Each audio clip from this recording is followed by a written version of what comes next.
Hello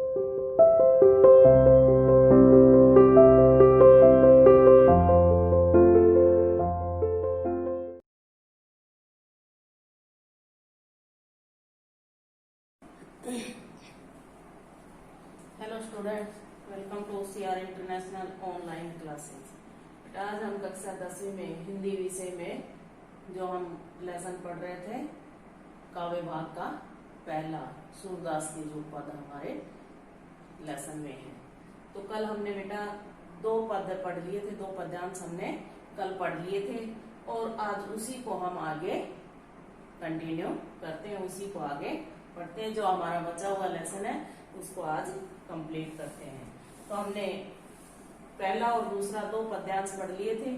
आज हम तीसरा पद्यांश पढ़ेंगे। तीसरा पद्यांश देखिए आपकी किताब में कि हमारे हरि हारिल की लकड़ी, मन क्रम वचन नंद नंदन उर यह दृढ़ करी पकड़ी, जागत सोवत सौपन दिवस निसी कान्हे कान्हे जकरी, सुनत जोग लागत है ऐसो ज्यों करुई ककरी, सूतो व्याधि हमको ले आए देखी सुनी ने करी, यह तो सूर तिन ही ले सोपो जिनके मन चकरी। इस पद्यांश में गोपियां जब उद्धव योग का संदेश लेकर आते हैं उस समय जो गोपियों की प्रतिक्रिया होती है वो उसका वर्णन किया गया है। गोपियों ने बताया है कि उन्हें योग का संदेश कैसा लगता है और ये भी बताया है कि ये योग का संदेश किन लोगों को देना चाहिए। ठीक है, तो देखिए क्या कहती हैं गोपियां कि हमारे हरि हारिल की लकड़ी। गोपियां उद्धव से कहती हैं कि हे उद्धव, हमारे लिए हरि यानी भगवान, भगवान कौन, किसको मानती हैं, श्री कृष्ण को, कि हमारे लिए हरि हारिल पक्षी के समान, उस पक्षी के समान है जो जिस पक्षी ने, यानी एक हारिल होता है एक पक्षी और लकड़ी का मतलब होता है लकड़ी, कि हमारे लिए हरि उस हारिल पक्षी की लकड़ी के समान है जो वो हमेशा अपने पंजों में पकड़े रहता है, वो किसी भी हालत में उसको छोड़ना नहीं चाहता। उसी प्रकार से हम भी श्री कृष्ण को अपने मन में बसाए हैं, किसी भी हालत में हम उनसे दूर नहीं होना चाहते। ठीक है, एक बार फिर से देखिए कि हमारे हरि हारिल की लकड़ी। गोपियां उद्धव से कहती हैं कि हमारे लिए तो हरि उस हारिल पक्षी की उस लकड़ी के समान है जो वो हमेशा अपने पंजों में पकड़े रहता है। मन क्रम वचन नंद नंदन, नंद नंदन होता है श्री कृष्ण, उर हृदय, मन मन से, क्रम कर्म से, वचन वचन से, नंद नंदन श्री कृष्ण, नंद यानी नंद बाबा, नंदन बेटा, कि नंद का बेटा कौन, श्री कृष्ण, दिवस दिन, निसी रात, यह उर हृदय, यह दृढ़ करी पकड़ी, पकड़ी पकड़ना। तो क्या होगी इसकी हिंदी कि हम श्री कृष्ण को, हमने तो श्री कृष्ण को मन से, क्रम से, वचन से अपने हृदय में दृढ़ता से बसाया हुआ है, यानी वो ऐसे आसानी से हमारे हृदय से बाहर नहीं निकल सकता, कि हमने बहुत ही मजबूती से उसे अपने हृदय में, अपने मन में बसाया हुआ है। तीसरी पंक्ति देखिए, जागत सोवत सौपन दिवस निसी कान्हे कान्हे जकरी, कि जागत जागते हुए, सोवत सोते हुए, सौपन सपने में, यानी सौपन में, दिवस दिन में, निसी रात में, कान्हे कान्हे कन्हैया कन्हैया, जकरी करती रहती है या जपती रहती है। यानी गोपियां क्या कहती हैं कि हम तो जागते हुए, सोते हुए, सौपन में, दिन में, रात में श्री कृष्ण का नाम जपती रहती है या कन्हैया कन्हैया रटती रहती हैं। सुनत जोग लागत है ऐसो जोग योग, जोग का मतलब होता है योग, लागत है ऐसो, यानी जैसे ही कि उद्धव से कहती है कि ये योग का संदेश सुनते ही ऐसा लगता है, कैसा, ज्यो करोई ककड़ी, कि जैसे कड़वी ककड़ी खा ली हो, यानी कड़वी ककड़ी खाने से मुंह का जैसा टेस्ट हो जाता है और जैसा हमारा चेहरे का हाव भाव होता है, यानी बुरा लगता है, कहने का मतलब। तो इसलिए कहती है कि ये जो आपने योग का संदेश हमें सुनाया है, ये सुनते ही हमें ऐसा लगता है जैसे हमने कड़वी ककड़ी खा ली हो। अर्थात हम श्री कृष्ण के प्रेम में इतना डूब चुके हैं कि हमें योग का संदेश अच्छा नहीं लगा, अरुचिकर लगा। अरुचिकर मतलब, अब आपसे अगर कोई पूछे कि गोपियों को योग का संदेश कैसा लगा, तो वन वर्ड में अगर आंसर देना है तो अरुचिकर। ठीक है, अगली पंक्ति, सू तो व्याधि हमको ले आए।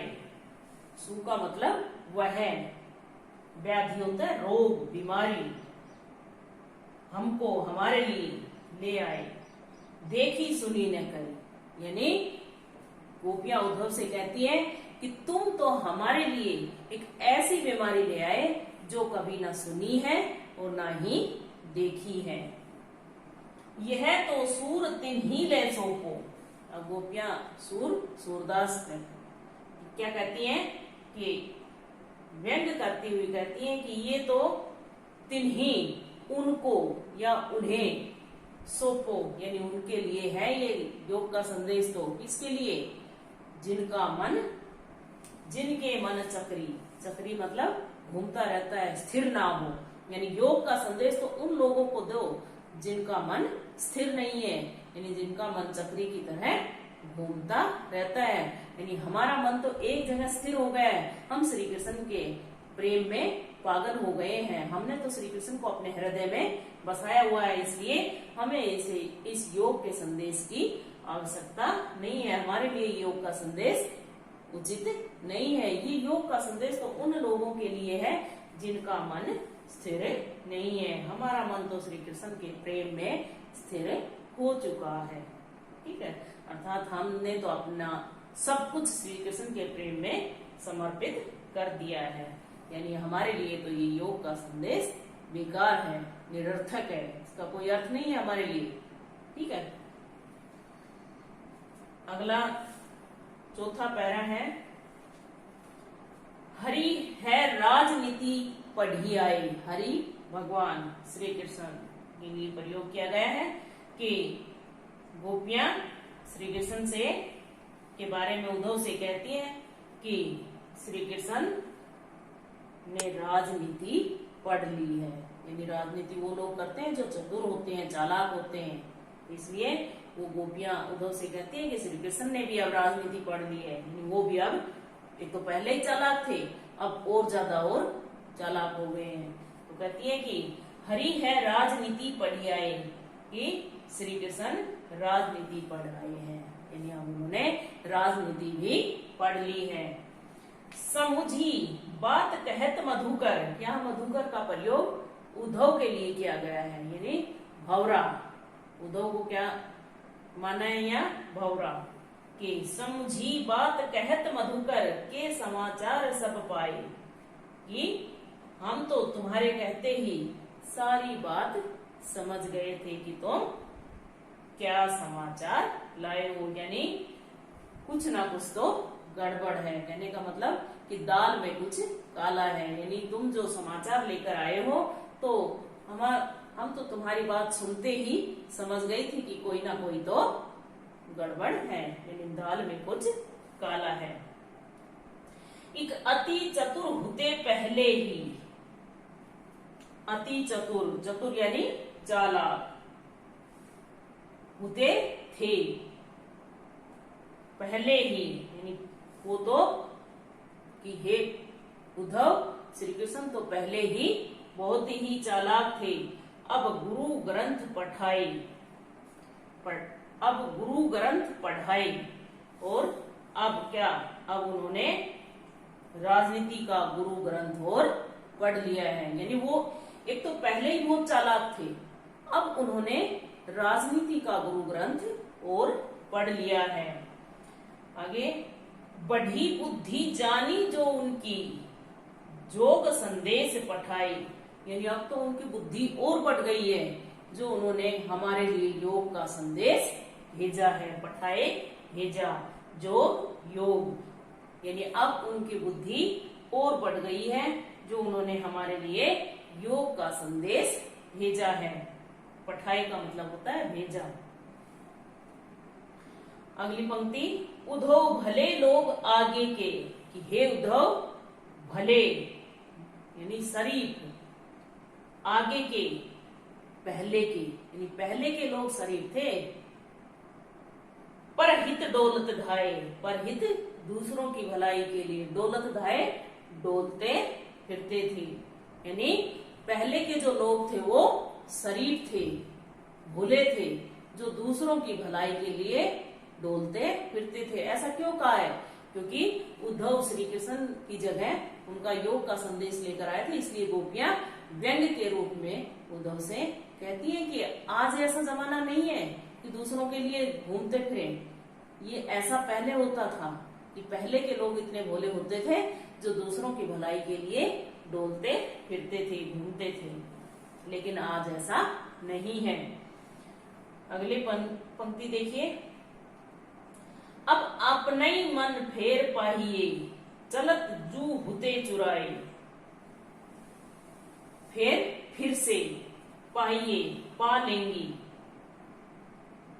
जो श्री कृष्ण जो हमारे मन यहाँ से जाते समय चुराकर ले गए थे, हम उन्हें अपने मन को, यानी हम अपने प्रेम को फिर से पा लेना चाहती हैं, यानी हम अब ऐसा नहीं करेंगे, अब हम अपना मन वापस पा लेंगे। ते क्यों अनीति करे, अनीति का मतलब होता है अन्याय, अपुन स्वयं, जे जो, और अनीति छुड़ाए, यानी अनीति छुड़ाए जो दूसरों को अन्याय से बचाते हैं। इसका मतलब क्या होगा कि वो हम पर क्यों अन्याय कर रहे हैं, जो दूसरों को अनीति से छुड़ाते हैं, दूसरों का जो भला करते हैं, अन्याय से बचाते हैं, वो स्वयं श्री कृष्ण हम पर क्यों अन्याय कर रहे हैं, यानी हम उनसे इतना प्रेम करते हैं, वो बदले में जवाब में हमसे प्रेम नहीं करते, यानी वो भगवान है, वो दूसरों को दुख से बचाते हैं, दूसरों का दुख दूर करते हैं, लेकिन हमें दुखी क्यों कर रहे हैं, यानी हमारे साथ इतना अन्याय क्यों कर रहे हैं। ते क्यों अनीति करे अपुन, जे और अनीति छुड़ाए, कि वो हमारे ऊपर, हम पर अन्याय क्यों कर रहे हैं, जो दूसरों को अन्याय से बचाते हैं, दूसरों को अनीति से बचाते हैं। राजधर्म तो यही सूर, जो प्रजा न जाही सताए। अब गोपियां क्या कहती है अंतिम पंक्ति में, जाही सताए यानी सताया जाए, कि राजा का क्या धर्म होना चाहिए, वो बताती है कि राजा का तो यही धर्म होना चाहिए जो अपनी प्रजा को अन्याय से बचाए, दुख से, यानी प्रजा को सताए नहीं बल्कि उसकी रक्षा करे, ये राजा का धर्म होना चाहिए। इसलिए गोपियां कहती हैं कि राजा का, उद्धव से क्या कहती हैं कि राजा का धर्म तो ये है कि वो अपनी प्रजा को दुख से बचाएं, अपनी प्रजा को सताए नहीं। ठीक है, एक बार फिर देखिए कि गोपियां कहती हैं कि उद्धव से कि हरि है राजनीति पढ़ियाए, समूझी बात कहत मधुकर के समाचार सब पाए। कि गोपियां उद्धव से कहती हैं कि हे उद्धव, श्री कृष्ण ने अब राजनीति पढ़ ली है और तुम्हारी बात सुनकर हम समझ गई थी कि दाल में कुछ काला है, हम सारे समाचार, मतलब हमें पता चल गया था कि कुछ ना कुछ गड़बड़ है। एक अति चतुर होते पहले ही अब गुरु ग्रंथ पढ़ाई, कि वो पहले से ही बहुत चतुर थे, अब उन्होंने राजनीति का गुरु ग्रंथ और पढ़ लिया है। बढ़ी बुद्धि जानी जो उनकी, योग संदेश पढ़ाए, यानी अब उनकी बुद्धि और बढ़ गई है, जो उन्होंने हमारे लिए योग का संदेश भेजा है। उद्धव भले लोग आगे के परहित डोलत धाये, कि हे उद्धव, जो पहले के लोग थे वो भोले होते थे, जो दूसरों की भलाई के लिए इधर उधर डोलते फिरते थे। ते क्या अनीति अब अपने मन फेर पाइए जलत जो होते चुराए, कि हम अब अपना मन वापस पा लेना चाहती हैं, जो यहाँ से जाते वक्त चुरा कर ले गए थे। ते क्या अनीति करे अपुन जे और अनीति छुड़ाए, कि वो हमारे ऊपर अन्याय क्यों कर रहे हैं, जो दूसरों को अन्याय से बचाते हैं। राजधर्म तो यही सूर जो प्रजा ने जाही सताए, कि हे उद्धव, राजा का तो यही धर्म होता है जो प्रजा को नहीं सताए, यानी अपनी प्रजा की रक्षा करे। ठीक है बेटा, आज ये हमारा लेसन समाप्त हो गया है। इसमें कोई दिक्कत हो तो अपनी जब गूगल मीट पर क्लास हो उस समय पूछ लेना। ठीक है बेटा, धन्यवाद। ओके।